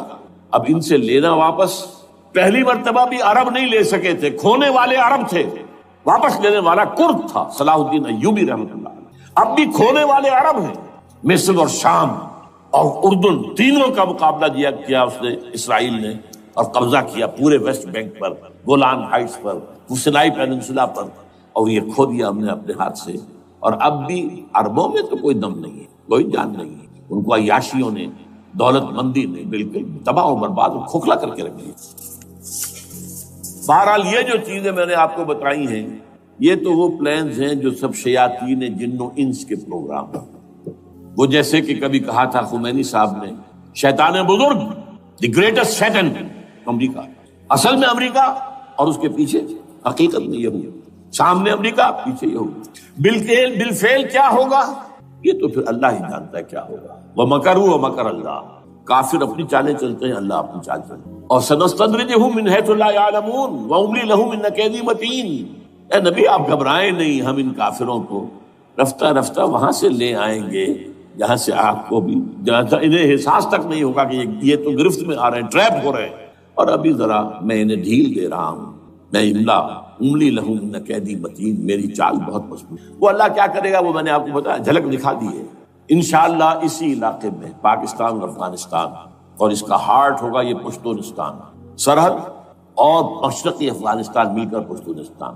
پشتون اسی مشرقی اس میں ہے، پاکستان کا مغربی صوبہ ہے، شمال مغربی سرحدی صوبہ. یہ ہارٹ اور پھر پاکستان اور افغانستان انشاءاللہ یہی ہوگا. اور پھر یہ کہ یہاں سے فوجیں جائیں گی جو حضرت مہدی کی حکومت جمائیں گی عرب کے اندر. عربوں میں جان نہیں ہے کہ وہ مہدی کی حکومت کو جما سکے. یخرج الناس من المشرق یعطون للمہدی یعنی سلطانی. مشرق کی طرف کے کسی ملک سے فوجیں آئیں گی جو مہدی کی حکومت قائم کرے. عربوں میں دم نہیں. بہرحال ہوگا کیا وہ میں نے کہا کہ یہ تو اللہ کے ہاتھ میں ہے. اب یہ کہ کرنا کیا چاہیے، یہ ہے میری تقریر کا آخری حصہ. دیکھیے ذوالفقار مرزا نے جو کچھ کہا اور سید قائم علی شاہ نے، میں خوشائند سمجھتا ہوں کہ طالبانائزیشن اور ہے، اسلامائزیشن اور ہے. ٹھیک ہے، چلیے آواز مکے اور مدینے. طالبانائزیشن کے اندر کچھ بغیر تعلیم یافتہ، کچھ جذباتی، اس طرح کے لوگ بھی ہیں جن میں انتہا پسندی بھی ہے، جیسے کہ میں پہلے بیان کر چکا. افغانستان میں ہوا ہے، افغانستان کے اندر رفتہ رفتہ وہ اپنی چیزوں سے نکل رہے تھے، نکل جاتا، لیکن موقع نہیں دیا گیا. ختم کر دیا گیا. اسی طرح ہمارے سرحدی صوبے میں جیسا کہ میں بتایا 3 قوتیں برسرکار ہیں. who knows it؟ کون کیا کرے. لیکن بہرحال یہ کہ پہلی بات یہ، اسلام اور پاکستان لازم و ملزوم ہیں. یہاں اسلام آئے گا تو یہ ملک رہے گا، نہیں آئے گا تو ختم ہو جائے گا، اس میں کوئی شک نہیں. میری 2 کتابیں پڑھ لیجیے اگر اللہ توفیق دے، ہمت دے. اسلام اور پاکستان، یہ سن 67-68 کی تحریریں میری ہیں. جینیسس آف پاکستان کیا تھا، how Pakistan came into existence. پھر یہ کہ میں نے استحکام پاکستان کے نام سے سن 85 کے اندر کتاب لکھی ہے. یہ دونوں کتابیں پڑھی ہیں. پاکستان کا کوئی جواز نہیں اگر یہاں اسلام نہ آئے، اور واقعتاً ہم جواز کھو چکے ہیں، تو اللہ تعالیٰ ہمیں مہلت دے رہا ہے۔ لیکن اب یہ سمجھ لیجئے یہ اللہ تعالیٰ کی طرف سے ایک خاص مہلت ہے، اور شاید آخری مہلت ہے جو ہمیں مل رہی ہے۔ یہاں اسلامائزیشن نہ ہوا تو یہ ملک نہیں رہے گا۔ میں یہاں آپ کو ایک شعر سنا دوں، ہے تو ایک ایسی شخصیت کا جو کچھ کنٹروورشل بھی ہو گئی، بعد میں بدنام بھی ہو گئی۔ ایک زمانے میں جماعت اسلامی کے بڑے مخلص کارکن تھے وہ مولانا کوثر نیازی، انہوں نے ایک بڑا تلخ شعر کہا تھا، اسلام کو اگر تیری فضا راس نہ آئے، اے میرے وطن تجھ کو کوئی آگ لگائے۔ ہمیں اسلام چاہیے، اور اسلام نہیں آئے گا تو یہ ملک نہیں رہے گا۔ کوئی زرداری، کوئی نواز شریف اس ملک کی بقا کی ضمانت نہیں دے سکتا۔ اس کی بقا ہے اگر تو اسلامائزیشن۔ 61 سال کی ہماری بے وفائی اللہ کے ساتھ کیے ہوئے وعدے کی، اس کا ایک عذاب ادنا ہم جھیل چکے ہیں۔ 71 یاد کی، سن 71 پاکستان 2 لخت، 94,000 مسلمان پاکستانی بھارت کی قید میں بھیڑوں بکریوں کی طرح ہانک کر لے جائے گئے، ٹرکوں میں بھر بھر کر، جیسے کہ ڈیرہ غازی خان سے بھیڑیں بکریاں آتی ہیں لاہور میں ذبح ہونے کی۔ کنسنٹریشن کیمپس میں ہمارے ٹائیگر نامی جرنیل نے پیش کیا اپنا ریوالور، کتنے لوگ مارے گئے، کتنا فساد ہوا، مسلمان کے ہاتھوں مسلمانوں کا خون کتنا ہوا۔ یہ اللہ کا ایک خاص عذاب ہوتا ہے۔ میں نے وہ آیت آپ کو سنائی تھی، قل هو القادر على ان يبعث عليكم عذابا من فوقكم او من تحت ارجلكم۔ اے نبی سے کہہ دیجیے اللہ اس پر قدرت رکھتا ہے، جب چاہے تم پر کوئی عذاب اوپر سے بھیج دے، تمہاری زمین کے نیچے سے نکال دے۔ زلزلہ آیا تھا کہ نہیں؟ او یلبسکم شیعا، ایک تیسری شکل بھی ہے، نہ اللہ آسمان کو کوئی تکلیف دے نہ زمین کو، زمین پھٹے گی تو آدمی جائے گا نا اندر، بلکہ تمہیں گروہوں میں تقسیم کر کے، او یلبسکم شیعا فیذیق بعضکم بعض بعض، تو ایک دوسرے کی قوت کا ایک دوسرے کو مزہ چکھائے، تم خود ایک دوسرے کے گلے کاٹو۔ ہمیں کسی اور قوم کو تکلیف دینے کی ضرورت نہیں ہوگی، یہ کام ہمارے ساتھ ہو چکا ہے 1971۔ بہرحال اب اس کے بعد بھی تاخیر تو ہماری جو کی تو ہے، اب ہم اس جگہ پر پہنچ گیا کہ شاید اب عذاب الاکبر آنے والا ہے۔ وہ آیت بھی میں نے شروع میں پڑھی تھی، وَلَنُذِيقَنَّهُم مِّنَ الْعَذَابِ الْأَدْنَىٰ دُونَ الْعَذَابِ الْأَكْبَرِ لَعَلَّهُمْ يَرْجِعُونَ۔ چھوٹا عذاب آیا سن 71 میں، پاکستان بہرحال مغربی پاکستان تو برقرار رہا، اس کا نام بھی پاکستان رہا۔ اب شاید بڑا عذاب آ رہا ہو، بلکنائزیشن جس کے نقشے جو ہیں دنیا میں شائع کیے جا چکے، اور اس اسلامائزیشن کے لیے جو میں کہہ رہا ہوں کہ اس کے بغیر یہاں پاکستان نہیں رہے گا، اس کے لیے اس کی جو دستوری، تدریجی، قانونی، پرامن اگر راستہ اختیار نہ کیا گیا تو ملیٹنسی بڑھے گی، یہ رکنے والی نہیں ہے۔ یہ جو اوپر کا جو علاقہ ہے، ایک ٹرائنگل ہے جس کا نقشہ کھینچا ہے ایک بہت بڑے مصری ادیب اور مورخ نے، شکیب ارسلان ان کا نام تھا۔ انہوں نے کہا ہے کہ یہ پامیر سطح مرتفع جو ہے، پامیر جسے روف آف دی ورلڈ کہا جاتا ہے، اس سے پہاڑوں کے سلسلے نکلتے ہیں، کوئی چین کی طرف چلا گیا، کوئی تبت کی طرف چلا گیا، جو قراقرم ادھر آ گیا پاکستان کی طرف، ہمالیہ آ گیا پاکستان انڈیا کی طرف، ادھر ہندو کش چلا گیا افغانستان میں۔ یہ سب جیسے کہ ایک جو پہیا ہوتا ہے، اس کے جو لگے ہوتے ہیں سپوکس جنہیں کہتے ہیں۔ اس نے کہا کہ ایک طرف ہمالیہ اور ایک طرف ہندو کش، اس کے درمیان میں جو قوم رہتی ہے، اب نوٹ کر لیجیے، یہ ہمالیہ کا اینڈ جو ہے مغربی، وہ کیا ہے، یہ نتیا گلی وغیرہ اسی کا حصہ ہے، اس کے بعد ختم۔ دریائے سندھ بہ رہا ہے، لیکن اوپر جا کر وہ ٹرن دیتا ہے رائٹ کو، تو پھر اب وہ قراقرم اور ہمالیہ کے درمیان جاتا ہے، یہاں تک کہ انڈیا سے جو اس کا داخلے کا راستہ آ جاتا ہے۔ لیکن یہ جو ہے یہ درمیانی راستہ، یہ اصل میں ہندو کش ادھر اور ہمالیہ ادھر، اس کے درمیان جو قوم آباد ہے، اور اس ٹرائنگل کا بیس ہے مالاکنڈ کا پہاڑ، مالاکنڈ، ہمالیہ، ہندو کش۔ اس ٹرائنگل میں جو قوم آباد ہے، شکیب ارسلان کہتا ہے اگر پوری دنیا میں اسلام کی نبضیں ڈوب جائیں تب بھی یہاں کے لوگوں میں اسلام کی نبض چلتی رہے۔ یہ وہ علاقہ جہاں سے پاکستان کے طالبان کا آغاز، جہاں سے پرامن تحریک چلی تھی، اس کا راستہ روک دیا گیا۔ اب وہ شدت پسندی پر آ گئے، اور یہ شدت پسندی بڑھے گی اگر آپ نے تشدد سے روکا، اگر امریکہ کے چمچے بنے رہے، اگر امریکی ایجنڈے ہی کو پورا کرتے رہے اور اپنے لوگوں کو مارتے رہے، تو جواب میں دریک چراغ حقیقت کو گل کیا تم نے، تو موج دودھ سے صد آفتاب ابھریں گے۔ یہ اب جو آ رہے ہیں، کہاں سے آ رہے ہیں آپ کے یہ خودکش حملہ آور؟ یہ وہی ان لوگوں کے رشتہ دار ہیں جو امریکی بمبارڈمنٹ میں مارے گئے، کتنے ہیں جن کے بچے ختم ہو گئے، بیٹے مر گئے۔ یہ جو ہمارے ہاں ایک کمانڈوز کے کیمپ کے اوپر جو حملہ ہوا تھا اور خودکش بمبار، جس سے کہ شاید 18-19 بہترین آپ کے کمانڈوز ختم ہوئے تھے، وہ کون تھا؟ وہ خود کمانڈو تھا، اندر کوئی اور تو جا ہی نہیں سکتا تھا، یہ کمانڈوز کا کیمپ تھا اور اس کے میس میں لوگ کوئی جا سکے، وہ خود کمانڈو تھا۔ اس کی بیٹی لال مسجد کے اندر جلی تھی۔ اب آپ اندازہ کیجئے کہ اس کے دل میں جو کھول رہا تھا اس کا جذبہ، اس نے اس کو ٹھنڈا کیا خود جان دے کر۔ تو جان دیجیے ادھر باجوڑ میں حملہ ہوا تھا، ادھر جو ہماری ملٹری پریڈ کے اوپر حملہ ہو گیا، تو یہ بات رکے گی نہیں۔ اور یہ ظاہر بات ہے کہ اب شمال سے لے کر نیچے تک کی بات ہے، وہاں پر بھی میں نے شروع بھی کہا تھا یہ خطرہ حقیقی ہے، غیر حقیقی نہیں ہے، وہمی اور خیالی نہیں ہے۔ اس لیے کہ اب جو اس علاقے سے جا رہے ہیں ہجرت کر کے کراچی، وہی ان کی جگہ ہے، وہیں پر ان کے رشتہ دار ہیں، محسود ہے، وزیر فلاں ہے، یہ ہے وہ ہے، وہاں وہ جا رہے ہیں۔ اور وہاں پر بھی ظاہر بات ہے کہ جو کچھ ہو رہا ہے افغانستان میں اور جو کچھ ہو رہا ہے شمال سرحدی صوبے میں، اس کا ایک تسلسل ہوگا۔ میں یہاں یہ عرض کر دوں آپ سے کہ تقریباً 4 سال قبل، بلکہ 4.5 سال، میں انتہائی مایوسی کو پہنچ چکا تھا کہ پاکستان کا وجود باقی نہیں رہے گا۔ میں نے یہی تقریر کی ہے 29 فروری سن 2004، اسی جگہ پاکستان جواز کھو چکا۔ یہ اسلام کے نام پر تھا، ویئر اسلام؟ جو اسلام یہاں وہ تو بھارت میں بھی ہے، وہ تو امریکہ میں بھی ہے، وہ کہاں ہے اسلام کا سیاسی نظام، اسلام کا تعزیراتی نظام، اسلام کا کرمنل لا، اسلام کا سول لا، اسلام کے فیملی لاز کہاں بنائے تھے اس شخص نے جو فیلڈ مارشل بنا تھا، خود ساختہ، جو اس نے قوانین بنائے تھے؟ تمام علماء نے کہا تھا، تمام مکتبہ فکر کہ غلط تحریک کوئی نہیں اٹھائی، یہ ان کی غلطی تھی، کوتاہی تھی۔ جمہوریت کی تحریک میں شامل ہو گئے، اس پر کوئی تحریک نہیں چلائی۔ بہرحال وہ نظام کہاں ہے؟ وہ نظام تو قائم نہیں کیا۔ اس حوالے سے یہ اپنا جواز کھو چکا۔ نو ریشنل ریزون دیت جسے کہتے ہیں فرینچ کے اندر، ریزون دیت کسی چیز کی ریزن، ریشنل آف ایگزسٹنس۔ اس کے بعد یہ ہے کہ پچھلے سال سے کچھ مایوسی میں کمی ہوئی۔ Number 1، chief justice of Pakistan Iftikhar Muhammad Chaudhry کے اندر ہمت اللہ نے دی، وہ کھڑا ہو گیا۔ جرنیلوں کے جم گھٹے کے اندر ایک سویلین آدمی جو ہے جس درجے کا مرغوب ہو سکتا ہے، آپ اس کا اندازہ کریں۔ اور اس کے بعد اسپونٹینیس موومنٹ وہ کلا، انہومی شے، سوچ نہیں سکتے ہم۔ یہ موومنٹ جو ہے یہ کوئی اسٹریٹ ارچنز کی چلائی ہوئی نہیں ہے، یہ ہمارے ہاں کے گاموں ماجوں کی نہیں ہے، بلکہ یہ تو پڑھے لکھے لوگ، وکیل، کالے کوٹ، کالی ٹائیاں، پینٹ، یہ جو سختیاں جھیلی ہیں، ابھی تک وہ تحریک چل رہی ہے۔ اگر سے ظاہر بات ہے وقت گزرنے کے ساتھ ساتھ اس کی وہ تیزی اور تندی میں تو کمی آئی ہے، اور حکومت کو موقع ملا ان کے اندر کوئی رفت پیدا کرنے کا۔ لیکن بہرحال ان دونوں چیزوں سے میری مایوسی میں قدرے کمی۔ اب دوسری بات وہ تھی 18 فروری کے الیکشن کا پرامن طور پر منعقد ہوئی۔ میں یہ سمجھتا تھا کہ جو اس کے اندر دخل اندازی ہے، ریگنگ ہوئے، کیسے ممکن ہے پاکستان میں الیکشن ہو اور ریگنگ نہ ہو؟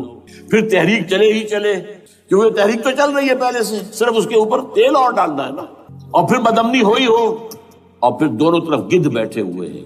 The NATO forces in the west, Indian forces on the east, they will march into Pakistan. اور پاکستان کے ایٹمی دانت توڑ کر Pakistan will be put at the mercy of India, Bharat. Now do whatever you like. Condoleezza Rice کا میں آپ کو بیان سنا چکا ہوں۔ پاکستان کے مستقبل کا فیصلہ امریکہ اور بھارت میں کرتا۔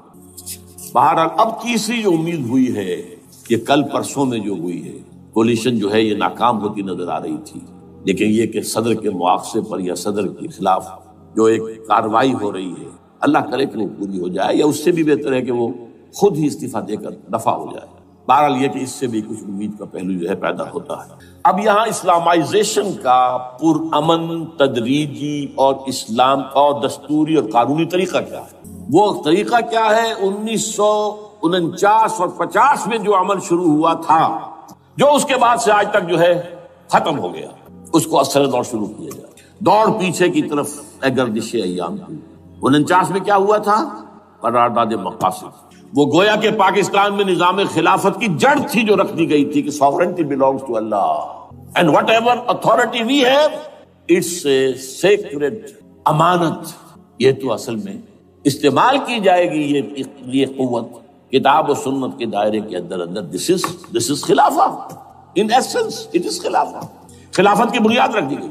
اس سے پہلے 48 میں سن 47 کی ایک تقریر کی وجہ سے جو غلط فہمی پیدا ہوئی تھی قائد اعظم کی 11 اگست کی، اس کا انہوں نے کراچی کے ہائی کورٹ بار ایسوسیشن میں جا کے کہہ دیا تھا۔ کچھ لوگ شرارت کے ساتھ یہ پروپیگنڈا کر رہے ہیں کہ پاکستان میں دستور شریعت پر مبنی نہیں ہوگا، یہ فتنہ ہے، غلط کہہ رہے ہیں، نفی کر دی تھی۔ اب یہ دوسری بات ہے کہ اندھوں کے اندھے جو ہے وہ اس 11 اگست کی تقریر کو لیے پھرتے ہیں اس کے ایک جملے کو، اور یہ اتنی کھلی بات جو کی شریعت کا لفظ، شریعت پاکستان کا دستور جو سمجھتا ہے کہ شریعت پر نہیں مبنی ہوگا وہ غلط کہتا ہے، وہ شریر ہے، شرارت پیدا کر رہا ہے، یہ خواجہ کے الفاظ۔ بہرحال اس کے بعد ایک عمل کیا ہوا تھا سن 50 میں، یہاں کے سیکولر عناصر نے ایک بڑا شور مچایا، کس کا اسلام لاؤ گے؟ شیعہ کا، سنی کا، دیوبندی کا، بریلوی کا، وہابی کا، کس کا اسلام؟ اللہ تعالیٰ غریق رحمت کرے ان بزرگوں کو۔ پاکستان کے تمام مذہبی مکاتب فکر کی ٹاپ کی قیادت جمع ہو گئی کراچی، شیعہ بھی، اہل حدیث بھی، بریلوی بھی، دیوبندی بھی، 31 علماء، جماعت اسلامی بھی، مولانا مودودی بھی اس میں تھے۔ انہوں نے 22 پرنسپلز ایگریڈ اپون، دستور بنانے کے لیے 22 پرنسپلز ہیں، حاضر بناؤ دستور۔ اب کوئی دلیل نہیں رہی، کوئی عذر نہیں، تمام مکاتب فکر کے لوگ جمع۔ بعد میں ہوا کیا ہے، اس میں کس کا کتنا رول ہے، یہ بڑی درد بھری داستان ہے، میں اس وجہ کو چھیڑنا نہیں چاہتا۔ حاصل کیا ہے، وہاں سے ہمارا پروسیس ڈیریل ہوا، کچھ اپنوں کے کیے، کچھ بیرونی دباؤ، قرارداد مقاصد کی سزا دی گئی لیاقت علی خان کو، تم نے پاس کرائی ہے، اسے ایسے قتل کیا گیا کہ سراغ تک نہیں ملا کہ کس نے قتل۔ یہ ایسے تو نہیں ہوتا، اس کے پیچھے بڑے بڑے کریکٹرز، بڑے بڑے کردار۔ اب اس کے بعد وہ عمل کیسے شروع ہو؟ ضیاء الحق نے جو ایک ادارہ قائم کیا تھا فیڈرل شریعت کورٹ، اصولی اعتبار سے بہترین قدم تھا۔ وہ کیا تھا؟ یہ شریعت کورٹ ہے، اس میں کوئی شخص لائے پیٹیشن کہ پاکستان کا فلاں قانون جو ہے میں ثابت کرتا ہوں کتاب و سنت کے منافی ہے، یا کورٹ سو موٹے لے لے کسی بھی معاملے کو، ایگزسٹنگ جو قوانین ہیں ان پہ جائزہ لے کہ اس میں یہ پورا قانون یا اس کی یہ شق جو ہے یہ خلاف شریعت ہے، اس پر آرگومنٹ ہو، دونوں طرف کے دلائل ہوں، علماء بھی آئیں، وکلاء بھی آئیں، بحث کریں۔ شریعت کورٹ کا تو میدان ہوتا کھلا، بالآخر اگر کورٹ فیصلہ دے دے کہ ہاں یہ ایگزسٹنگ قانون یا جو قانون قابل زیر غور ہے بننے جا رہا ہے یہ خلاف شریعت ہے یا جزوًا شریعت کے خلاف ہے، تو وہ اسے کینسل کر دے گا، اور کہہ دے گی کورٹ کہ اگر یہ مرکزی معاملہ ہے تو مرکزی حکومت، صوبائی معاملہ تو صوبائی حکومت، اتنی مدت میں 3 4 6 مہینے کے اندر اس کی آلٹرنیٹ لیجسلیشن کر لیں، جیسے ہی مہلت ختم ہوگی یہ قانون ڈیفنکٹ ہو جائے گا۔ اصولی اعتبار سے اس سے زیادہ صحیح اسکیم کوئی نہیں سوچ سکتا، آج بھی میں قائل ہوں، لیکن یہ بدبختی تھی اس شخص کی، ضیاء الحق نے اس کو بالکل غیر مؤثر کر دیا، 2 ہتھکڑیاں پہنا دی، 2 بیڑیاں پہنا دی۔ کانسٹیٹیوشن آف پاکستان آپ کے دائرے کار سے خارج ہے، یہ سیکریٹ کاؤ ہے، ہاتھ نہ لگانا۔ جو جوڈیشل پروسیجرل لاز ہیں، ضابطہ دیوانی، ضابطہ فوجداری، یہ بھی تمہارے دائرے سے خارج ہے۔ مالی معاملات 10 سال تک خارج، اور فیملی لاز مستقل خارج۔ انا للہ و انا الیہ راجعون۔ اب کرنے کا کام کیا ہے؟ نمبر 1، فیڈرل شریعت کورٹ کے دائرے پر جو تحدیدات ہیں، لیمیٹیشن ختم کی جائے یکسر۔ نمبر 2، اس کا سٹیٹس کم سے کم ہائی کورٹ کے درجے کا ہونا چاہیے۔ نمبر 3، اس میں جید علماء کو لا کر بٹھایا جائے، ان کی میجورٹی ہونی چاہیے، وکلاء بھی ہوں، جدید تعلیم کے، جدید قانون کے جاننے والے، لیکن علماء بھی ہوں۔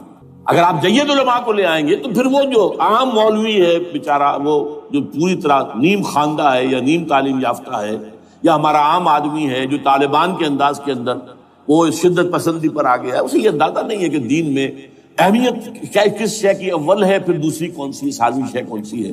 اب اس کے بجائے علماء، جدید علماء، تمام جو ہے مسالک کے علماء اس میں شامل کیے جائیں۔ اس کے فیصلوں پر نظر ثانی کا کھلا موقع ہونا چاہیے، ایک دفعہ عدالت فیصلہ کر دے، نظر ثانی کا موقع ہونا چاہیے، اور کسی شہری کی طرف سے پیٹیشن آئے یا سو موٹو، وہ جائزہ لے اور ایک ایک کر کے قوانین جو ہے غلط ختم، ان کی جگہ پر لیجسلیشن پارلیمنٹ ہی کرے گی یا صوبائی اسمبلی کرے گی۔ کورٹ کا کام لیجسلیشن نہیں ہے، وہ یہ کہہ سکتا ہے کہ یہ بھائی یہ معاملہ جو ہے شریعت سے تجاوز کر گیا ہے، یا فلاں جو قانون تم بنانے چلے اس کی یہ جو ہے شریعت کے خلاف ہے، بس فیصلہ یہ دے گی۔ ظاہر بات ہے لیجسلیشن اس کا کام نہیں، لیجسلیشن جو کرے گی آپ کی نیشنل اسمبلی کرے گی، آپ کی صوبائی اسمبلی کرے گی، لیکن وہ اس کا متبادل قانون لے آئیں اور پہلا قانون ختم ہو جائے۔ اچھا، اس عرصے کے دوران جو کونسل آف اسلامک آئیڈیالوجی پر ارب روپیہ خرچ ہوا ہے، اس کی رپورٹوں کے انبار لگ گئے ہیں، کسی ایک سفارش کو بھی آج تک پارلیمنٹ میں پیش نہیں کیا گیا، اور اس میں جید علماء رہے ہیں اور تمام مکاتب فکر کے علماء رہے ہیں۔ ان کی رپورٹوں کو رفتہ رفتہ پارلیمنٹ کے سامنے لایا جائے اور ان کے ذریعے سے نئی قانون سازی کی جائے۔ اگر آپ یہ قانونی دستوری راستہ کھول دیں گے اور تجدیداً اس طریقے سے Islamisation of laws of Pakistan ہو جائے تو ظاہر بات ہے کہ پھر جو دہشت گرد ہیں، دہشت پسند ہیں، جن کو آپ خطرہ کہہ رہے ہیں، خطرہ، طالبان آنند طالبان آ گئے، طالبان آ رہے ہیں، اب ڈرو اور بچو اور مقابلے کی تیاری کرو اور اسلحہ تیار کرو. اگر یہ کام کریں گے تو پھر ظاہر بات ہے کہ وہ تو فساد ہوگا، اور فساد کا نتیجہ کیا نکلے وہ اللہ ہی بہتر جانتا ہے. لیکن یہ پروسیس جو میں نے بیان کیا ہے، اگر اس پر عمل ہو جائے تو یہ وہ پروسیس ہے جس سے جنرل حمید گل نے کہا تھا کہ اگر ایسا ہو جائے تو یہ سافٹ ریولوشن ہوگا، بغیر تشدد کے، بغیر کسی اور کے. اگر نیت ٹھیک ہے اور اگر یہ واقعی جیسے قائم علی شاہ نے سمجھ لیا ہے اور جیسے کہ ذوالفقار مرزا نے سمجھ لیا ہے، اسلامائزیشن، اگر اس کو سب سمجھ لے، زرداری بھی سمجھ لے اور نواز شریف بھی سمجھ لے اور سب سمجھ لے، تو ظاہر بات ہے کہ پھر کسی توڑ پھوڑ کے بغیر، کسی اور بدامنی کے بغیر، کسی تشدد کے بغیر اسلامائزیشن یہاں ہو جائے تو سب کے دل خوش ہو جائیں گے، اور یہ سارا جو بھی تشدد ہے، یہ دہشت گردی ہے، اس کے راستے بند ہو جائیں گے. اگر ایسا نہیں کرتے تو غیر تعلیم یافتہ یا نیم تعلیم یافتہ، جن کو کوئی پورا تصور نہیں ہے، نہ دنیا کے حالات کا علم ہے، نہ شریعت کے جو اصل مصادر اور منابع ہیں، اصل سورسز، ان تک رسائی ہے، بس کچھ چیزیں سن رکھی ہیں. یہ تو معلوم ہے انہیں کہ داڑھی رکھنی ہے، سنت ہے، لیکن یہ کہ یہ فرض تو نہیں ہے بھائی، پھر اس کی کوئی خاص مقدار تو معین نہیں ہے، یہ تو نہیں جانتا.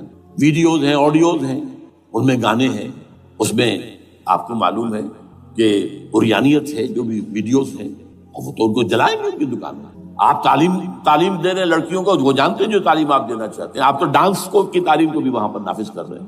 آپ نے تو تعلیم کا شعبہ ہی دے دیا اسماعیلیوں کے ہاتھ میں، لہٰذا ان کا تو رد عمل ہوگا.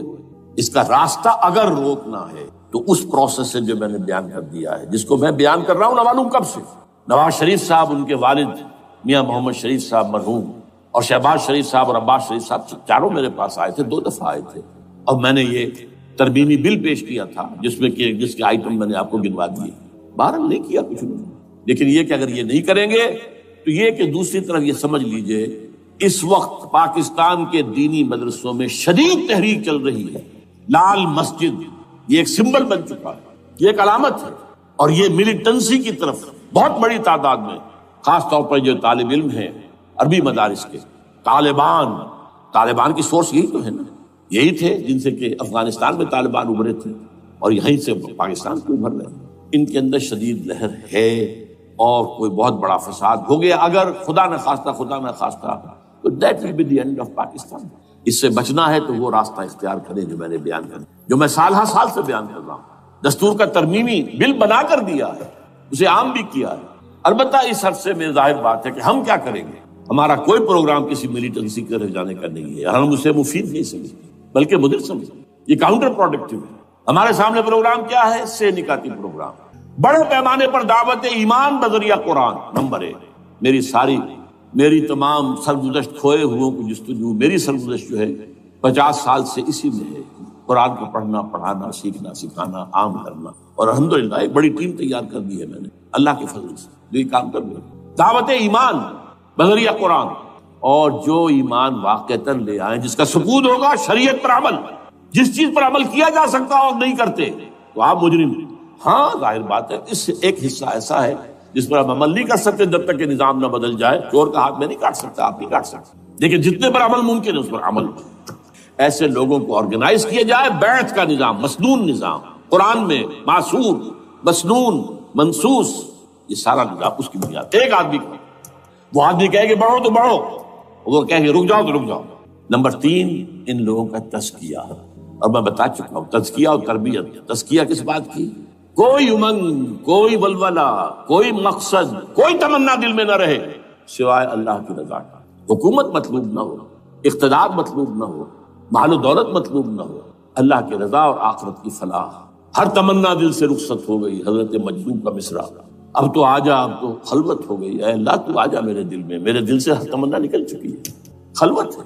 اور تربیت کس کی؟ کہ تیاری ہو جائے اس بات کی کہ تن من دھن سب لگا دیں، جان بھی دے دیں گے جب موقع آئے. چوتھا کیا کہ جب تک یہ تعداد کافی نہ ہو، یہ نہیں ہے کہ 150 آدمی لے کر کسی ایک جگہ پر کسی لال مسجد کو ہم مرکز بنا کر بیٹھ جائیں، نعرہ لگا دیں. بلگیر جماعت، اور وہ بھی معتدل تعداد پہ، وہ جب تک نہیں ہوتی تو ہم یہی 3 کام کریں گے. دعوت ایمان بذریعہ قرآن، تنظیم بذریعہ بیعت، مسنون بیعت، تزکیہ اور تربیت کرتے رہیں گے. بانشہ درویشی در ساز دمادم زن دمادم زن دمادم، یہی کام کرتے رہو کرتے رہو کرتے رہو، نو ملیٹنسی، نو الیکشنز۔ لیکن جب تعداد کافی ہو گئی تو ایک منظم اور پرامن مطالباتی اور احتجاجی تحریک، توڑ پھوڑ نہیں، گھراؤ جلاؤ نہیں، جیسے گاندھی نے شروع کی تھی، نمک بناؤ تحریک، سول ڈس اوبیڈینس، لیکن کسی نے کوئی توڑ پھوڑ نہیں کی تھی۔ اپنے سر ان کے پھوٹے ہیں بڑے سے بڑے لیڈروں کے، مولانا ابوالکلام آزاد اور پنڈت جواہر لال نہرو کے سر پھٹے ہیں، ہزارہ لوگ جیلوں میں گئے، انہوں نے کسی کو کچھ نہیں کیا۔ اسی کا نقشہ ایرانیوں نے دکھایا، 20,000 سے لے کر 30,000 تک جانے دے دی، ہتھیار نہیں اٹھائے، اس لیے کہ ہتھیار استعمال کرو گے تو اوپر جو حکومتیں ہیں ان کے پاس تو بے تحاشا فوج ہے، ان کے پاس ٹینک ہے، ان کے پاس ہوائی جہاز ہیں، ہیلی کاپٹرز ہیں، گن سے ہیلی کاپٹرز ہیں، کیا کیا نہیں ہے۔ پرامن منظم مطالباتی اور احتجاجی تحریک، اللہ کرے کہ ہمیں اس کے لیے جو مہلت درکار ہے وہ مل جائے۔ ہمیں معلوم نہیں کہ کہیں وہ مہلت ختم ہی نہ ہو رہی ہے، لیکن اگر ہم آخری سانس تک اس کام میں لگے رہیں گے تو انشاءاللہ اللہ تعالیٰ کے ہاں ہم معذور قرار پائیں گے۔ اللہ تعالیٰ جو ہے ہمیں درگزر ہم سے فرمائے گا کہ جو کچھ میں کر سکتا تھا اللہ میں کرتا، آخری دم تک کرتا۔ اگر یہ ہے تو اپنی تو کامیابی ہے، باقی کیا ہوتا ہے ملک کا میں کچھ نہیں کہہ سکتا، اللہ بہتر جانتا۔ اقول قولی